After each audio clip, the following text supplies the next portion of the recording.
प्रभाती। आज 1 अगस्त 2021 की बाबा की मुरली। वरदाता से प्राप्त हुए वरदानों को वृद्धि में लाने की विधि। आज बाप दादा अपने रूहानी चात्रक बच्चों को देख रहे हैं। हर एक बच्चा बाप से सुनने के लिए, मिलने के और साथ साथ बाप समान बनने के चात्रक हैं। सुनने से जन्म जन्मांतर की प्यास मिट जाती है। ज्ञान अमृत प्यासी आत्माओं को तृप्त बना देता है।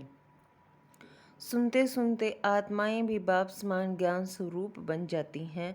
व यह कहें, ज्ञान मुरली सुनते सुनते स्वयं भी मुरलीधर बच्चे बन जाते हैं। रूहानी मिलन मनाते बाप के स्नेह में समा जाते हैं। मिलन मनाते लवलीन मगन स्थिति वाले बन जाते हैं। मिलन मनाते एक बाप दूसरा न कोई इस अनुभूति में समाये हुए रहते हैं। मिलन मनाते निर्विघ्न सदा बाप के संग के रंग में लाल बन जाते हैं। जब ऐसे समाये हुए व स्नेह में लवलीन बन जाते हैं तो क्या आशा रहती है बाप समान बनने की। बाप के हर कदम पर कदम रखने वाले अर्थात बाप समान बनने वाले। जैसे बाप का सदा सर्वशक्तिमान स्वरूप है, ऐसे बच्चे भी सदा मास्टर सर्वशक्तिमान स्वरूप बन जाते हैं। जो बाप का स्वरूप है सदा शक्तिशाली, सदा लाइट, ऐसे समान बन जाते हैं। जो बाप का स्वरूप है सदा शक्तिशाली, सदा लाइट, ऐसे समान बन जाते हैं। समान बनने की विशेष बातें जानते हो ना। किन किन बातों में बाप समान बनना है, बन रहे हो और बने भी हो।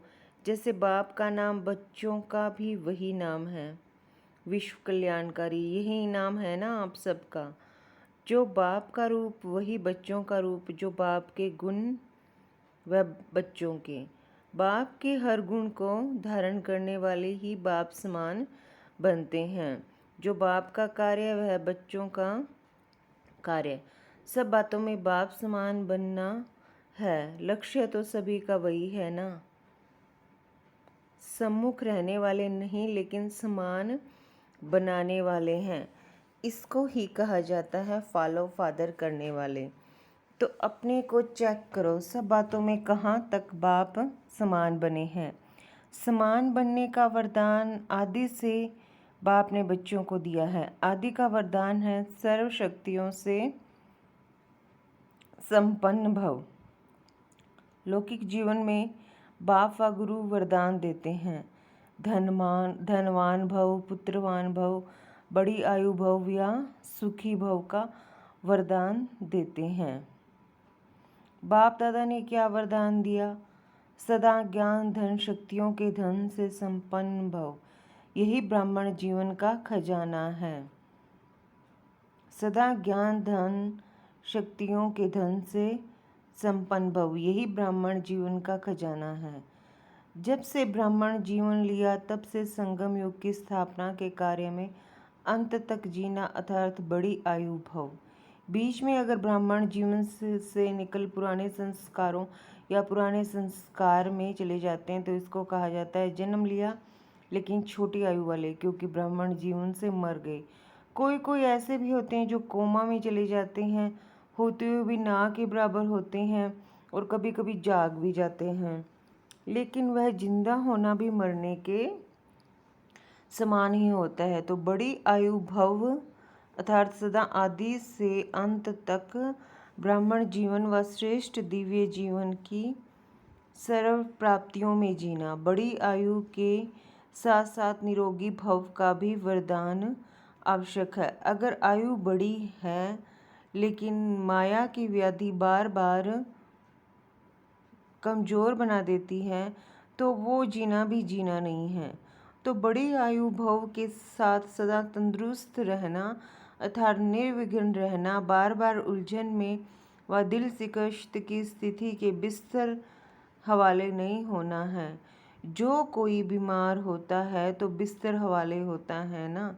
छोटी छोटी उलझन तो चलते फिरते भी ख़त्म कर देते हो, लेकिन जब कोई बड़ी समस्या आ जाती, उलझन में आ जाते, दिल शिकस्त बन जाते हो तो मन की हालत क्या होती है।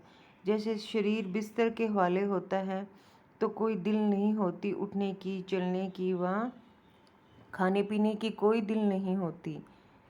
ऐसे यहाँ भी योग में बैठेंगे तो भी दिल नहीं लगेगी, ज्ञान भी सुनेंगे तो दिल से नहीं सुनेंगे, सेवा भी दिल से नहीं करेंगे, दिखावे से व डर से, लोक लाज से करेंगे। इसको सदा तंदुरुस्त जीवन नहीं कहेंगे तो बड़ी आयु भव अर्थात निरोगी भव इसको कहा जाता है।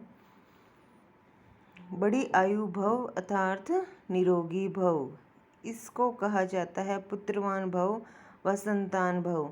आपके संतान है, 2-4 बच्चे नहीं पैदा किए हैं। संतान भव का वरदान है ना, 2-4 बच्चों का वरदान नहीं मिलता।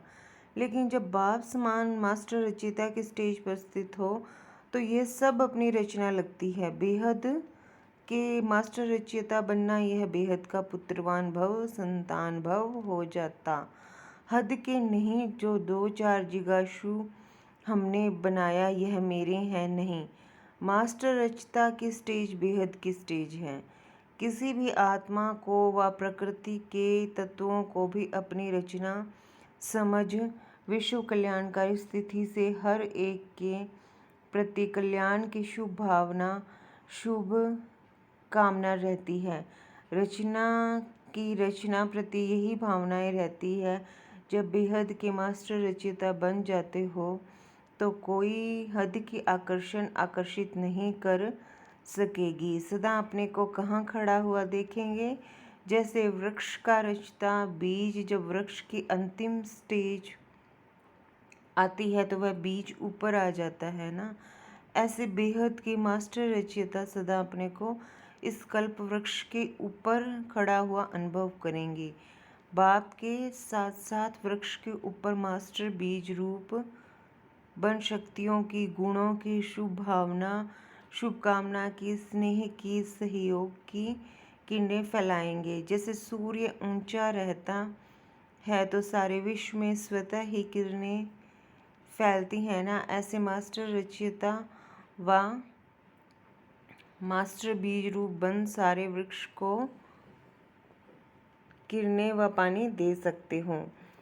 तो कितनी संतान हुई, सारी विश्व आपकी रचना हो गई ना। तो मास्टर रचता भव इसको कहते हैं पुत्रवान भव।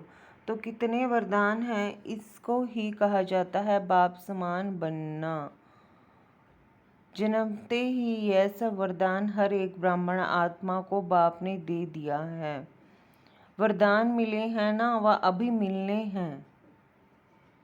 वरदान मिले हैं ना, वह भी मिलने हैं। जब कोई भी वरदान किसी को मिलता है तो वरदान के साथ वरदान को कार्य में लगाने की विधि भी सुनाई जाती है। अगर वह विधि नहीं अपनाते तो वरदान का लाभ नहीं ले सकते। तो वरदान तो सभी को मिला हुआ है, लेकिन हर एक वरदान को विधि से वृद्धि को प्राप्त कर सकते हैं। वृद्धि को कैसे प्राप्त कर सकते, उसकी विधि सबसे सहज और सबसे श्रेष्ठ यही है। जैसा समय उस प्रमाण वरदान स्मृति में आए और स्मृति में आने से समर्थ बन जाएंगे और सिद्धि स्वरूप बन जाएंगे। जितना समय प्रमाण कार्य में लगाएंगे उतना वृद्धि को प्राप्त करता रहेगा, अर्थात सदा वरदान का फल अनुभव करते रहेंगे। इतने श्रेष्ठ शक्तिशाली वरदान मिले हुए हैं, इतने श्रेष्ठ शक्तिशाली वरदान मिले हुए हैं। न सिर्फ अपने प्रति कार्य में लगाए फल प्राप्त कर सकते हो, लेकिन अन्य आत्माओं को भी वरदाता बाप से वरदान प्राप्त कराने के योग्य बना सकते हो। यह संगम युग का वरदान 21 जन्म भिन्न रूप से साथ में रहता है। यह संगम का रूप अलग है और 21 जन्म यही वरदान जीवन के हिसाब से चलता रहता है। लेकिन वरदाता और वरदान प्राप्त होने का समय अभी है। तो ये चेक करो कि सर्व वरदान कार्य में लगाते सहज आगे बढ़ रहे हो। तो ये चेक करो कि सर्व वरदान कार्य में लगाते सहज आगे बढ़ रहे हो। यह वरदान की विशेषता है कि वरदानी को कभी मेहनत नहीं करनी पड़ती। जब भक्त आत्माएं भी मेहनत कर थक जाती हैं तो बाप से वरदान ही मांगती हैं। आपके पास भी जब लोग आते हैं योग लगाने की मेहनत नहीं करते चाहते हो तो मेहनत नहीं करना चाहते तो क्या भाषा बोलते हैं? कहते हैं सिर्फ हमें वरदान दे दो, माथे पर हाथ रख लो। आप ब्राह्मण बच्चों के ऊपर वरदाता बाप का हाथ है, श्रेष्ठ मत ही हाथ है, स्थूल हाथ तो 24 घंटे नहीं रखेंगे ना। ये बाप के श्रेष्ठ मत का वरदान रूपी हाथ सदा बच्चों के ऊपर है। अमृत वेले से लेकर रात को सोने तक हर श्वास के लिए, हर संकल्प के लिए, हर कर्म के लिए श्रेष्ठ मत का हाथ है ही। इसी वरदान को विधि पूर्वक चलाते रहो तो कभी भी मेहनत नहीं करनी पड़ेगी।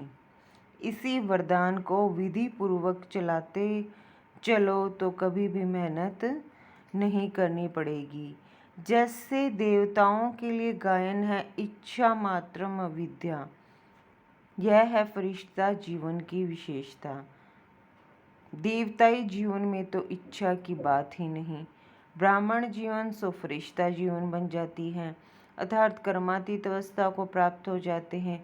किसी भी शुद्ध कर्म व व्यर्थ कर्म व विक्रम व पिछला कर्म, किसी भी कर्म के बंधन में बंध कर करना, इसको कर्मातीत अवस्था नहीं कहेंगे। एक है कर्म का संबंध, एक है बंधन। तो जैसे यह गायन है हद की इच्छा से अविद्या, ऐसे फरिश्ता जीवन व ब्राह्मण जीवन अर्थात मुश्किल शब्द की अविद्या बोझ से, अविद्या मालूम ही नहीं वह क्या होता है, तो वरदानी आत्मा अर्थात मुश्किल जीवन से अविद्या का अनुभव कराने वाली, इसको कहा जाता है वरदानी आत्मा। तो बाप समान बनना अर्थात सदा वरदाता से प्राप्त हुए वरदानों से पलना, सदा निश्चित विजय अनुभव करना। बाप समान बनना अर्थात सदा वरदाता से प्राप्त हुए वरदानों से पलना, सदा निश्चित विजय अनुभव करना। कई बच्चे पुरुषार्थ तो बहुत अच्छा करते हैं लेकिन पुरुषार्थ का बोझ अनुभव होना यह यथार्थ पुरुषार्थ नहीं है। अटेंशन रखना यह ब्राह्मण जीवन की विधि है, लेकिन अटेंशन टेंशन में बदल जाता है। नेचुरल टेंशन नहीं रहता, इसको भी यथार्थ टेंशन नहीं कहा जाएगा। जैसे जीवन में स्थूल नॉलेज रहती है कि यह चीज़ अच्छी है, यह बात करनी है या नहीं करनी है, तो नॉलेज के आधार पर जो नॉलेजफुल होते हैं उनकी निशानी है, उनको नेचुरल अटेंशन रहता है। यह खाना है, यह नहीं खाना है, यह करना है, यह नहीं करना है। हर कदम में टेंशन नहीं रहता है कि यह करूं या नहीं करूं, यह खाऊं या नहीं खाऊं, ऐसे चलूं व नहीं। नेचुरल नॉलेज की शक्ति से अटेंशन है।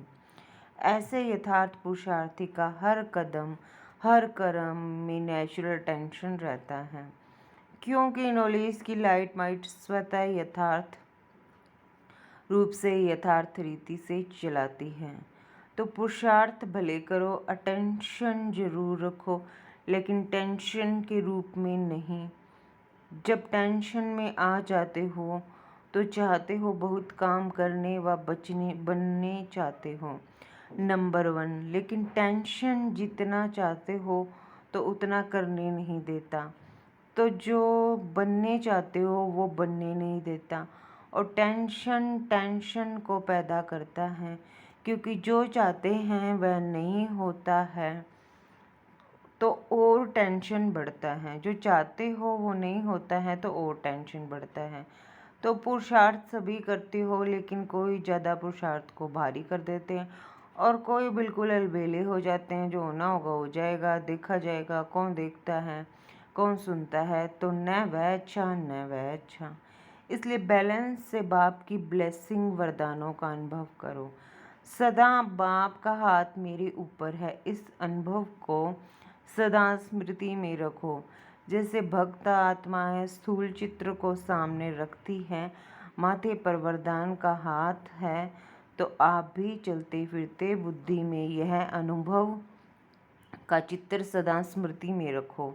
समझा, बहुत पुरुषार्थ किया, अब वरदानों से पलते उड़ते चलो। बाप के ज्ञानदाता विधाता का अनुभव किया, अब वरदाता का अनुभव करो। अच्छा, बाप के अब विधाता का अनुभव करो। अच्छा, अब वरदाता का अनुभव करो। अच्छा, सदा हर कदम में बाप को फॉलो करने, सदा अपने को वरदाता बाप के वरदानी श्रेष्ठ आत्मा अनुभव करने वाले, सदा हर कदम सहज पार करने वाले, सदा सर्व वरदान समय पर कार्य में लगाने वाले, ऐसे बाप समान बनने वाले श्रेष्ठ आत्माओं को बाप दादा का वरदाता के रूप में याद, प्यार और नमस्ते। रूहानी बाप दादा, माता पिता बाप दादा की रूहानी बच्चों को गुड मॉर्निंग व नमस्ते। हम सब रूहानी बच्चों की रूहानी माता पिता बाप दादा को याद, प्यार, गुड मॉर्निंग, नमस्ते, ओम शांति, शुक्रिया बाबा, शुक्रिया। मुख्य महारथी भाइयों से मुलाकात। जन्म से कितने वरदान मिले हुए हैं। हर एक को अपने अपने वरदान मिले हुए हैं। जन्म ही वरदानों से हुआ, नहीं तो आज इतना आगे नहीं बढ़ सकते। वरदान से जन्म हुआ इसलिए बढ़ रहे हो। पांडवों की महिमा कम थोड़ी है। हर एक की विशेषता का वर्णन करें तो कितनी है। यह जो भागवत बना हुआ है वह बन जाए। बाप की नज़र में हर एक की विशेषताएं हैं, और कुछ देखते भी नहीं देखते हैं, जानते भी नहीं जानते हैं, तो विशेषता सदा आगे बढ़ा रही है और बढ़ाती रहेगी। जो जन्म से वरदानी आत्माएं हैं वह कभी भी पीछे नहीं हट सकती। सदा उड़ने वाली वरदानी आत्माएं हो। वरदाता बाप के वरदान आगे बढ़ा रहे हैं। पांडव गुप्त रहते हैं, लेकिन बाप दादा के दिल पर सदा प्रत्यक्ष हैं। अच्छे अच्छे प्लान तो पांडव ही बनाते हैं। शक्तियाँ शिकार करती हैं, लेकिन कमाल तो लाने वालों की है। अगर लाने वाले लाए ही नहीं तो शिकार क्या करेंगी। इसलिए पांडवों को विशेष अपना वरदान है। याद और सेवा का बल विशेष मिला हुआ है। याद का बल भी विशेष मिलता है, सेवा का बल भी विशेष मिलता है। क्यों? उसका भी कारण है, क्योंकि जो जितना आवश्यकता के समय कार्य में आए हैं उसको विशेष वरदान मिला हुआ है। जिससे आदि में जब स्थापना हुई तो आप पांडव मर्ज थे, इमर्ज नहीं थे। शक्तियाँ एग्जाम्पल बनी और उन्हों के एग्जाम्पल को देख और आगे बढ़े, तो यह आवश्यकता के समय एग्जाम्पल बने। इसलिए जितना जो आवश्यकता के समय सहयोगी बने हैं, चाहे जीवन से चाहे सेवा से, उनको ड्रामानुसार विशेष बल मिलता है। अपना पुरुषार्थ तो है ही, लेकिन एक्स्ट्रा बल मिलता है। अपना पुरुषार्थ तो है ही, लेकिन ड्रामानुसार एक्स्ट्रा बल मिलता है। अच्छा, सेवा करने से जो सर्व आत्माएं खुश होती हैं उसका भी बहुत बल मिलता है। जो अनुभवी आत्माएं हैं उन्हों के सेवा की आवश्यकता है, क्योंकि जिन्होंने साकार में पालना ली है उन्हों को देख कर के सदा बाप ही याद आता है। कभी भी आप लोग दादियाँ कहीं जाएंगी तो विशेष क्या पूछेंगे, चरित्र सुनाओ, कोई बाप की बातें सुनाओ, तो विशेषता है ना। इसलिए सेवा की विशेषता का वरदान मिला हुआ है। चाहे स्टेज पर खड़े होकर भाषण न भी करो, लेकिन यह सबसे बड़ा भाषण है। चरित्र सुनाकर चरित्रवान बनने की प्रेरणा देना, यह सबसे बड़ी सेवा है। तो सेवा पर जाना ही है और सेवा के निमित्त बनना ही है। तो सेवा पर जाना ही है और सेवा के निमित्त बनना ही है। अच्छा वरदान है। हद की जिम्मेवारियों को बेहद में परिवर्तन करने वाले स्मृति स्वरूप नष्टो मोहा भव। हद की जिम्मेवारियों को बेहद में परिवर्तन करने वाले स्मृति स्वरूप नष्टो मोहा भव। नष्टो मोहा बनने के लिए सिर्फ अपने स्मृति स्वरूप को परिवर्तन करो। मोह तब आता है जब ये स्मृति रहती है कि हम गृहस्थी हैं, हमारा घर, हमारा संबंध। अब इस हद की जिम्मेवारी से बेहद की जिम्मेवारी में परिवर्तन कर दो। बेहद की जिम्मेवारी निभाएंगे तो हद की स्वतः पूरी हो जाएगी। लेकिन यदि बेहद की जिम्मेवारी को भूल सिर्फ हद की जिम्मेवारी निभाते हो तो उसे और ही बिगाड़ते हो, क्योंकि वह फर्ज मोह का मर्ज हो जाता है। इसलिए अपने स्मृति स्वरूप को परिवर्तन कर नष्टो मोहा बनो। इसलिए अपने स्मृति स्वरूप को परिवर्तन कर नष्टो मोहा बनो। स्लोगन: ऐसी तीव्र उड़ान भरो जो बातों रूपी बादल सेकंड में क्रॉस हो जाए। ऐसी तीव्र उड़ान भरो जो बातों रूपी बादल सेकंड में क्रॉस हो जाएं। अच्छा, ओम शांति।